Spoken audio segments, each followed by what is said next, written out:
Now, the drug propofol, is that an analgesic?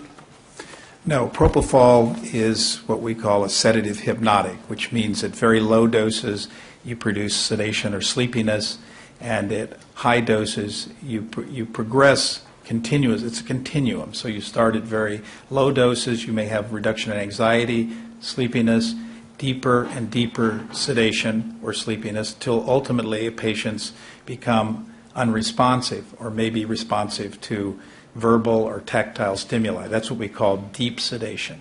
And then when they cross over to where they're unconscious and not responsive to noxious or painful stimuli, we refer to that as anesthesia.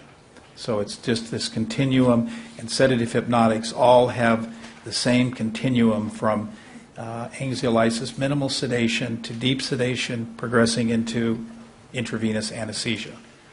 Benzodiazepines, propofol, barbiturates all have the same spectrum of activity. So they're not analgesics? Analgesics, as we heard earlier, are drugs that either treat or prevent pain. Would that be lidocaine? Lidocaine is an analgesic, yes. You can put it on a nerve and it blocks nerve conduction. So it produces desensitization, but it produces either pain relief or more commonly blocks pain.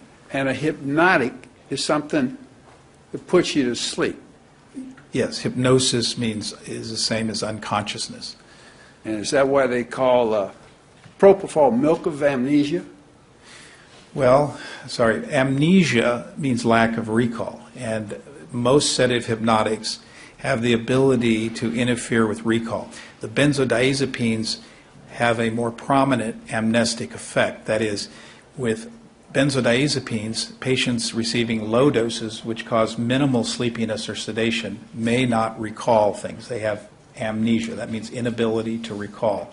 With propofol, they have to be much more sedated to experience amnesia, but they do have this. It does have the same ability to produce amnesia. It just takes a larger amount. So propofol doesn't deaden anything, it just puts you to sleep. I don't like the term deaden. We would say cause hyposensitization or numbness is a better word. Okay. So how is it that they can use propofol for surgery when it doesn't eliminate the pain? Well, you need to use other drugs and techniques. For example, frequently when we use propofol for sedation, we combine it with local anesthesia. The surgeon or the anesthesiologist will inject local anesthetic at the incision site, or we block nerves. Like, for example, if you're doing surgery on a hand, you might block the nerve someplace in the arm, so it's numb, and then you use the propofol, if you will, to provide a sleep-like state. Often patients are aroused or awake or arousable. It depends on patients' desire, whether they desire minimal sedation, some even no sedation. They may be awake. If they're not worried about what's happening in the operating room, they may be very comfortable being minimally sedated, which means they're actually conversant. And other patients want to have deeper sedation. That is, they don't want to be awake and aware of everything that's going on in the operating room. And some patients want deep sedation, which means they're essentially sleeping unless I shake them or squeeze something or cause some discomfort, then they'll arouse. Now, you've done some studies on max sedation, haven't you? I've done some of the original work. Some people call me the father of Mac, whatever that means. I'll just call you Big Mac. No, Big Mac is my professor. That's Dr. Eager, who has a different terminology for MAC. It's minimum anesthetic concentration, but we refer to it as monitored anesthesia care. Monitored anesthesia care. What exactly is that?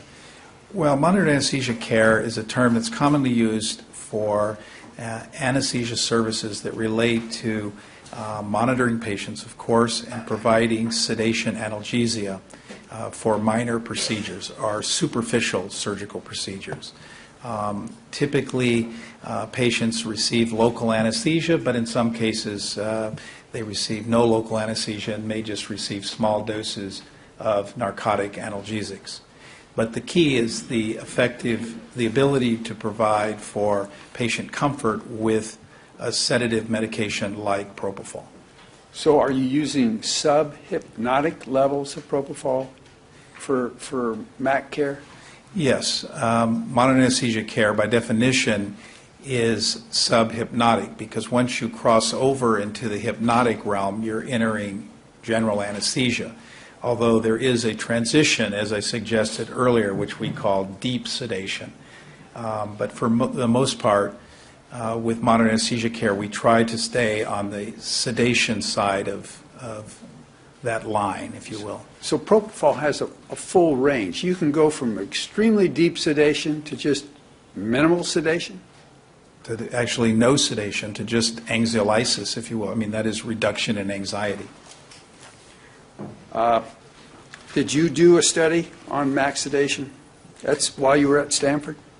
Well, in I think it was 1987, I was developing techniques for so-called monitored anesthesia care using the available IV anesthetics, methotrexate, etomidate, midazolam, and none were really controllable. That is, I couldn't control the level of sedation as ideal as I desired.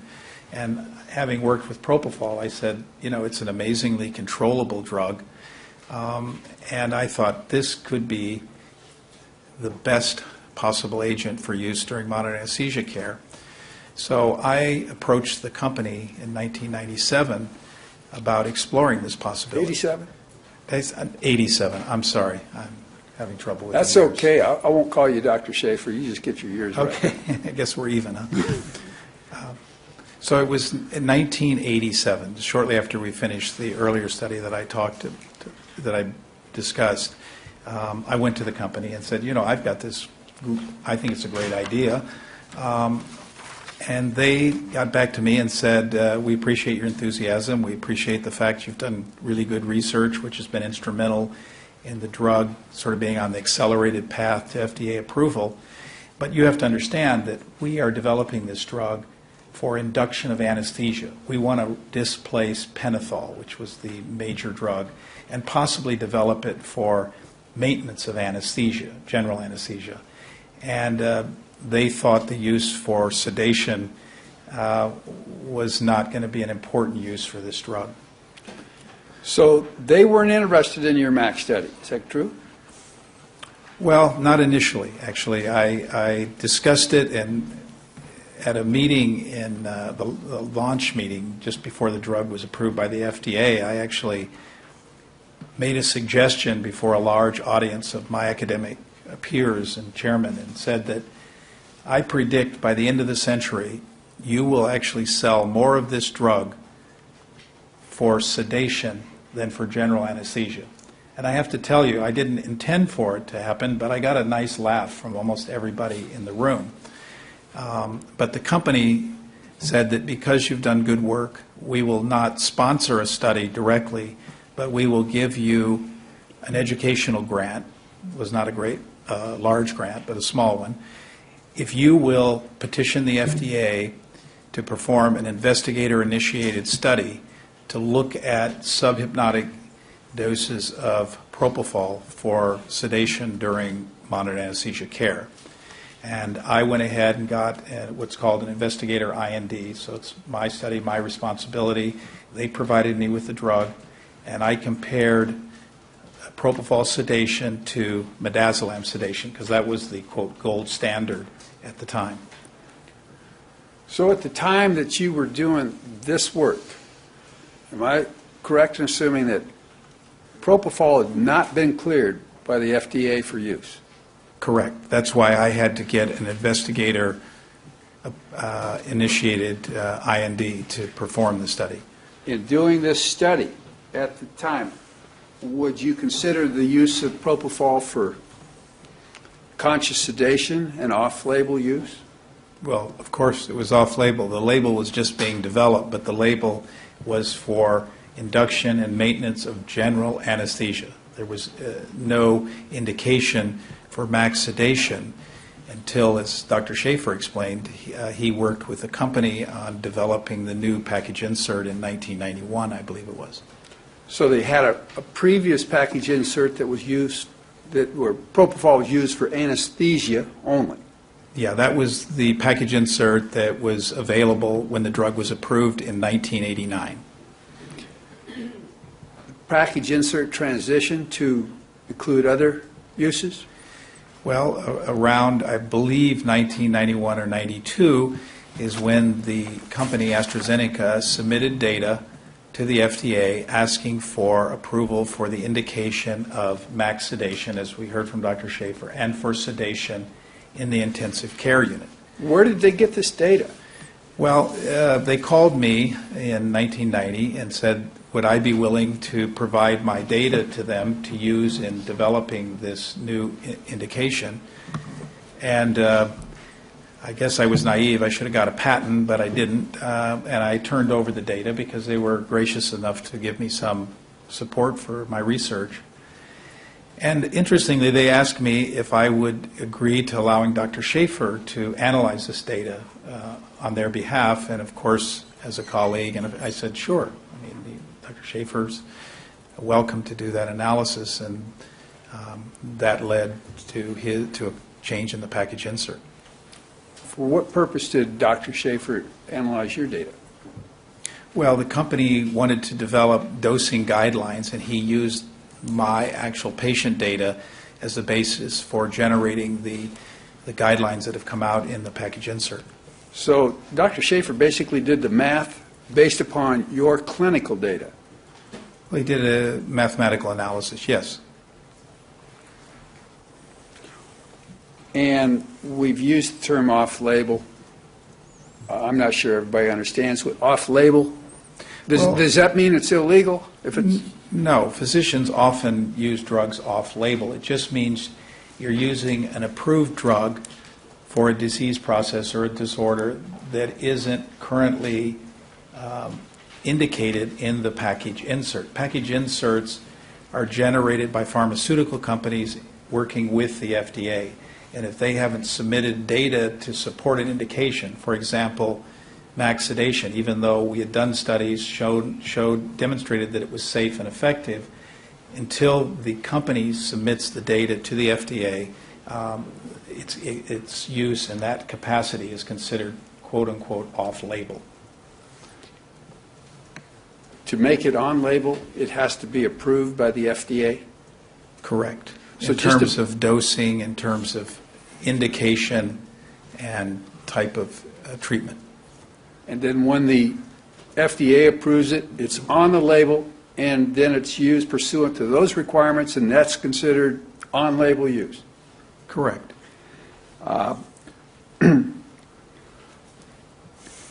Would propofol's use for sleep be considered off-label? Absolutely. For sleep, if you mean sleep apart from anesthesia or a procedure, I mean surgery or a procedure, certainly for sleep, I guess I have to modify my answer if I may. When you say sleep in an ICU setting, that certainly is on label. But if you're talking about sleep, as we are in this case, where it's outside the hospital or outside a surgery center, that would be off-label, yes. Well, would it be off-label for a gastroenterologist to use it in his office, would it, for doing a colonoscopy? No. And that would be considered moderate sedation or conscious sedation? It's usually considered minimal to moderate sedation. Now, with respect to sleep, there's been a recent study in which propofol was investigated for sleep purposes. Are you aware of that study? Yes, a study by Zhu and colleagues. Dr. Schaefer didn't think too much of that study, but what do you think? Actually, I thought it was a very interesting study. It had a control group. It had a period of treatment for, I think, 5 days, and then follow-up for up to 6 months. They did very careful testing. I think Dr. Schaefer's problems with the paper, as we discussed recently, relate to the fact that there was some critical information missing. For example, the investigators talked about the solution that they used, namely 3 milligrams per milliliter of propofol, but they neglected to mention the infusion rate. They gave a pump for 2 hours. So there was information that's obviously critical that was missing, but my take on the paper was a lot different than Dr. Schaefer's, because I believe that in the review process you can obtain that kind of missing information from the investigators. And I think it was a very interesting study in terms of outcome. They showed that using propofol in this way was safe and effective for normalizing disturbed sleep in patients who had chronic intractable insomnia. And certainly it's not a definitive study, but as a first study, I thought it was quite interesting, and so I would have a different take. And I think it would be unfortunate if that paper was not, if the authors of that paper were not given an opportunity to at least have their paper reviewed by experts in the field. Now, oftentimes are papers written and then subjected to peer review? All the time. I mean, is this before or after publication that the peer review takes place? Oh, the peer review is before they're considered for publication. And as I said, once they undergo peer review, as an author, we get back critique sheets, very detailed points that the reviewers want us to address. Sometimes they just reject your paper. They think that you cannot respond adequately to the criticisms, but often the paper is just modified and we resubmit it and it's re-reviewed, and if we do an adequate job of addressing the concerns, then it can be considered for publication. Presently, papers typically undergo 2, 3, or 4 reviews before they're accepted, so it's a lengthy process. So even the papers that you've published on propofol, they've been subjected to peer review before they're published? Yeah, I mean, the paper that I just discussed, which I consider a very important paper because of max sedation, which is the current practice. I mean, it literally changed the practice in anesthesia, was rejected by both anesthesiology and anesthesia analgesia. And another paper that Dr. Schaefer referred to repeatedly in all his modeling, the paper by my former fellow Da-Woo Kim from South Korea, looking at the level of propofol that would produce apnea. You probably remember that in some of his models. That paper was similarly rejected by anesthesia and analgesia. Well, these papers eventually got published, didn't they? Yes. We send them to other journals, sometimes what's considered a lesser journal. I don't necessarily consider that the case. I think they're still important journals. But there is a pecking order with respect to the journals based on what's called their impact factor. And the impact factor is how often the articles that are published in a journal are cited by other authors and in other journals. So it's something that's very important. This max sedation study that you did, that was rejected by anesthesia and analgesia? Yes. But it got published? Yes. Right. And Dr. Schaefer has referred to it in this particular case, has he not? Well, sort of indirectly. He used the data in that to develop the package insert for AstraZeneca or help or work with them in developing it. I don't think he specifically mentioned the paper, though, in his discussion. And the second paper you referred to is rejected for publication by Kim. That paper's been referred to in this case? Yeah, that's the paper by Dr. Kim and his colleagues has appeared on several of the diagraphs that Dr. Schaefer has shown to illustrate his models. Well, you said Dr. Kim and his colleagues. Weren't you involved in that too? Well, I'm one of his colleagues. I'm his mentor. But the study was conducted in Seoul, South Korea, and I don't want to take credit for work where I was not a PI. I was a contributing author, but Dr. Kim deserves credit for the publication.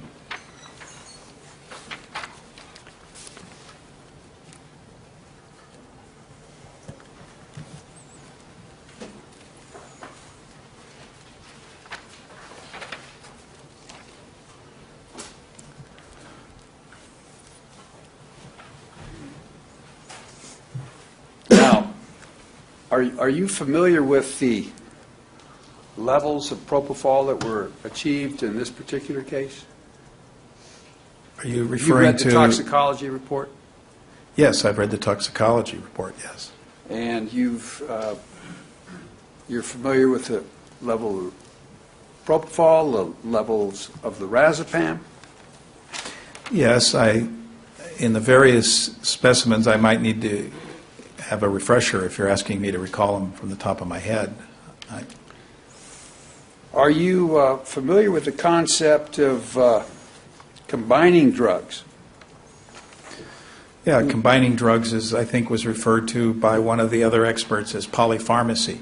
Now, polypharmacy, the use of that term, is that a bad term? Well, in anesthesia, it's what we do every day. We're polypharmacists. We combine drugs to achieve better effect with less medication, because drugs, when they're combined, can have additive or even synergistic effects. And in that way, we try to eliminate the side effects from any one drug by giving lower doses of several drugs. And the challenge is to make sure you don't have adverse interactions. But for example, in the area of pain management, we combine opioids and non-opioid drugs to reduce opiate-related side effects. So the mere fact that you're using more than one drug at a time, that's not necessarily poor medicine. I think it's the best medicine if you choose the appropriate drugs to combine and do them in the appropriate doses.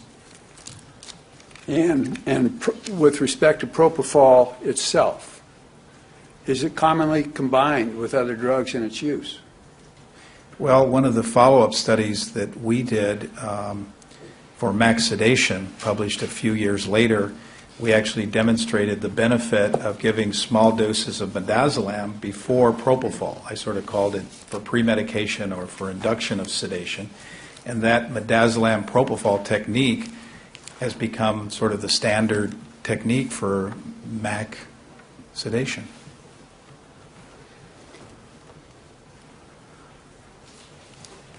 Now, in reviewing the facts of this case, you've familiarized yourself with Dr. Schaefer's report, I take it. Yes, he actually had 2 reports, as I recall. And with respect to his modeling, as it relates to the statements of Dr. Murray, are you familiar with those? If you could show me exactly what you're referring to, it was a lengthy letter.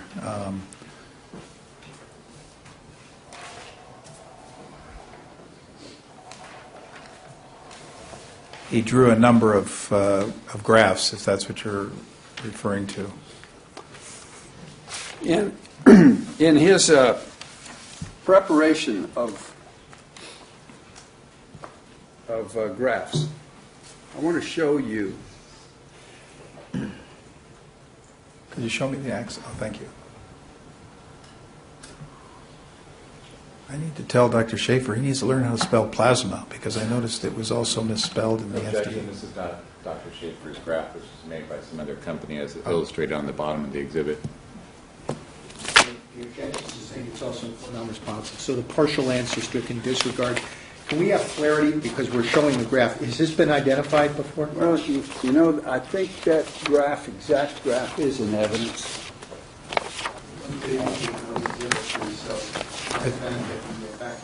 I think it's in the letter, Schaefer's. This is a modified graph.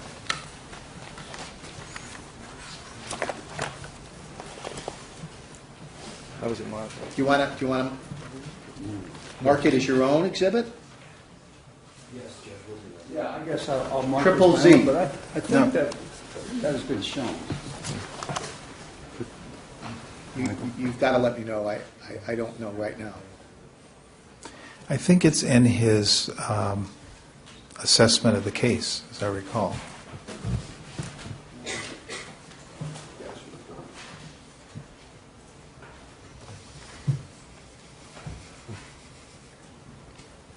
I marked this temporarily, Your Honor, and I'll substitute it for Dr. Schaefer's actual graph. This is basically a copy of. Why would, I would object. Why are we marking it? Why don't we just find the actual graph? I think that would help if we can. Can the people be of some assistance if it was marked previously, please? Here's a copy of Dr. Schaefer's report. Well, I know, but is there an exhibit attached? We can make this exhibit, would it be ZZ? Well, Mr. Wogan, unless you want to reference something specifically. Right. I'll be happy to help. There's hundreds of exhibits. Yes, there are. You want to take a moment? The council would, please.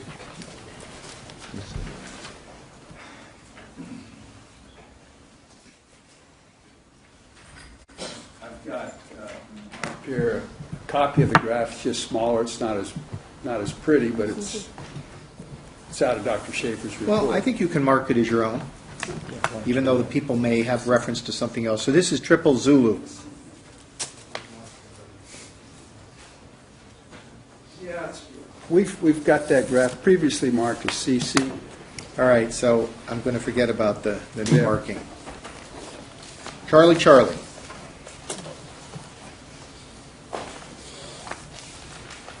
Do you recognize that as being a copy of the graph in Dr. Schaefer's report?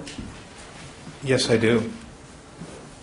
What does that graph indicate in terms of Dr. Murray's statement? Well, it shows the plasma lorazepam concentration. This was the concentration that was measured in the femoral vein at autopsy. It has two lines, one above and below, talking about responsiveness to painful stimulus and non-responsiveness to painful stimulus. And I'm not really sure what that means when you're talking about lorazepam, because it's not an analgesic, that it doesn't have pain relieving or preventing properties. But basically what it illustrates is the two time points at which Dr. Murray administered bolus doses of 2 milligrams of lorazepam, here at 2 a.m. and then again at 5 a.m. And it shows the modeled, or if you will, idealized blood concentration curves, which might result from 2 milligram doses, with the caveat that that's an average or mean value. In the case of Mr. Jackson, it could have been different.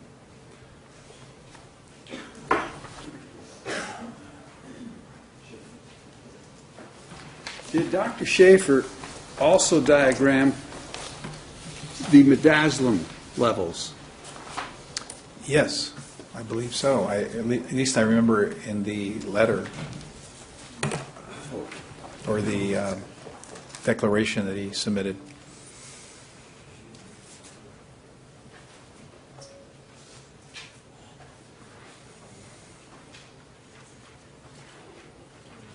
I need just a minute. I thought I had that one set out. Yeah, I want to ask for clarification. I show CC as a photo of a plastic bag. 3 Cs. Is it triple C? Yes, the 3. Triple C, please. Thank you.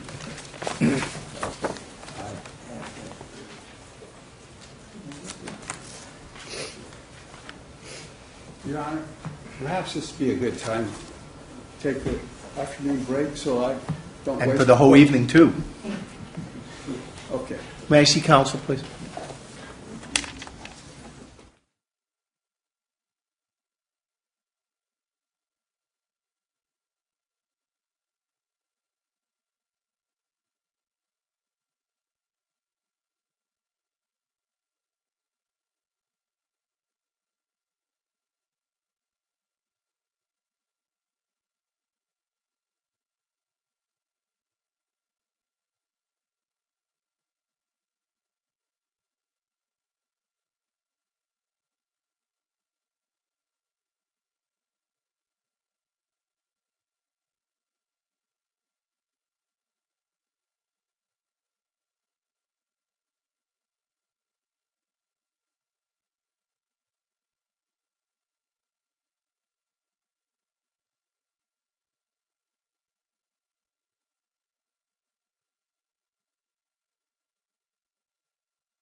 Recess and adjournment at this time. Dr. White, thank you for your testimony. Rather than keep you up here right now, I'm going to excuse you and thank you and ask you to follow all the admonitions. Please come back tomorrow morning at 8:45. Thank you. Ladies and gentlemen, I will deliver to you these admonitions, as I do every day. Please don't discuss this case among yourselves or with anyone else, or form or express any opinions about the case until it's submitted finally to you. Do not visit any scene or location that may have been referenced, mentioned, or involved in this case. Don't perform any experiments, or on your own or through another person, conduct any independent research or investigation on any topics, subjects, or persons mentioned or involved in the case.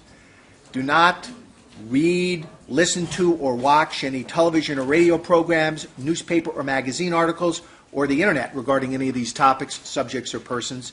Don't access any Internet websites, including but not limited to any search engine sites such as Google, Ask, or Bing, or social network sites, including but not limited to Facebook or MySpace, or text or tweet anything about the case, or access any blogs or post any messages on any blogs or any other sites regarding any aspects of this case. Have no contact whatsoever with the defendant, the attorneys, the witnesses, or spectators. If anybody contacts you or tries to contact you with regard to this case in order to discuss it, immediately cease any such contact or conversation. And if anybody tries to contact you with regard to later developments in this case, in an effort to have you at a later point in time contact or communicate with any person or organization about the case, immediately rebuff any such invitation and notify us of such an encounter. Do all of you, again, continue to understand and assure and promise us you will follow the written admonitions which I provided to you at the beginning of the case, as well as these continuing verbal admonitions? All indicate in the affirmative. Thank you. Ladies and gentlemen, I'm going to ask you to join us at 8:45 tomorrow morning. And again, with my continued thanks, have a good evening. We'll see you tomorrow morning at 8:45. Good night.